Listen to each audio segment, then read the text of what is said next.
പറു ഞാൻ കുടി നിർത്തിട്ടോ. 30 ദിവസമായി. നന്നായി.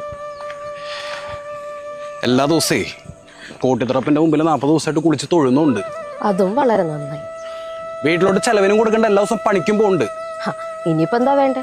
കോട്ടിത്തറ സഹകരണ ബാങ്കിൽ നിന്ന് ലോൺ എടുക്കണം. വീടൊക്കെ ഒന്ന് മൂടിയാക്കി കൊള്ളാവുന്ന ഒരു പെണ്ണിനെ കിട്ടി വീട്ടിൽ ചെല്ലേ.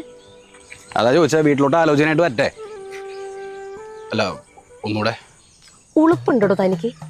പണ്ട് തന്നോടുള്ള പ്രേമമൂതി ഞാൻ എൻ്റെ അച്ഛനെ വീട്ടിലേക്ക് അയച്ചല്ലേ. അന്ന് താൻ എന്താ ചെയ്തേ? മൂക്കട്ടം കുടിച്ച് എൻ്റെ അച്ഛൻ്റെ പല്ലിടിച്ച് തെറിപ്പിച്ച്, പല്ലെടുക്കാൻ ചെന്ന കൊച്ചച്ഛനെ പാമ്പ് കടിച്ച്. ഒരു ദിവസം അടുക്കളയിൽ കുക്കർ വിസിലടിക്കാൻ വെച്ച് ഞാനും അമ്മയും ചെന്ന് നോക്കിയപ്പോഴാണ് മനസ്സിലായത് കുക്കർ വിസിലടിച്ചല്ല, അച്ഛൻ അമ്മയെ വിളിച്ചാന്ന്.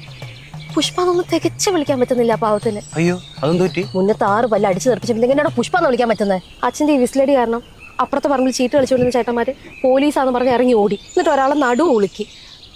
9ാം വാർഡിൽ അങ്ങനെ പല പ്രശ്നങ്ങളും ഉണ്ട്. ഇതൊന്നും 6ാം വാർഡുകാരൻ അറിയണ്ടല്ലോ. 6ാം വാർഡുകാരൻ ഒരു കാര്യം അന്വേഷിക്കാൻ വേണ്ടി വന്നില്ല, പുറകിടന്ന് ശല്യപ്പെടുത്താനും വന്നില്ല.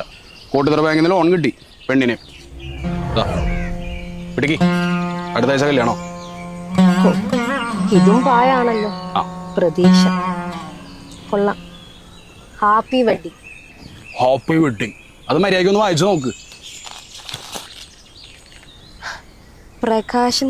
പ്രകാശം കെട്ടാൻ പോവാ? എന്തേ? അല്ല, പ്രകാശം കെട്ടുമ്പോ പ്രകാശൻ ഏട്ടൻ എന്താ കെട്ടാത്ത? അത് ഒരു 6 സെറ്റ് പല്ല് റെഡിയാക്കിയിട്ട് കെട്ടാ. എന്തേ? ആലോചിക്കാം.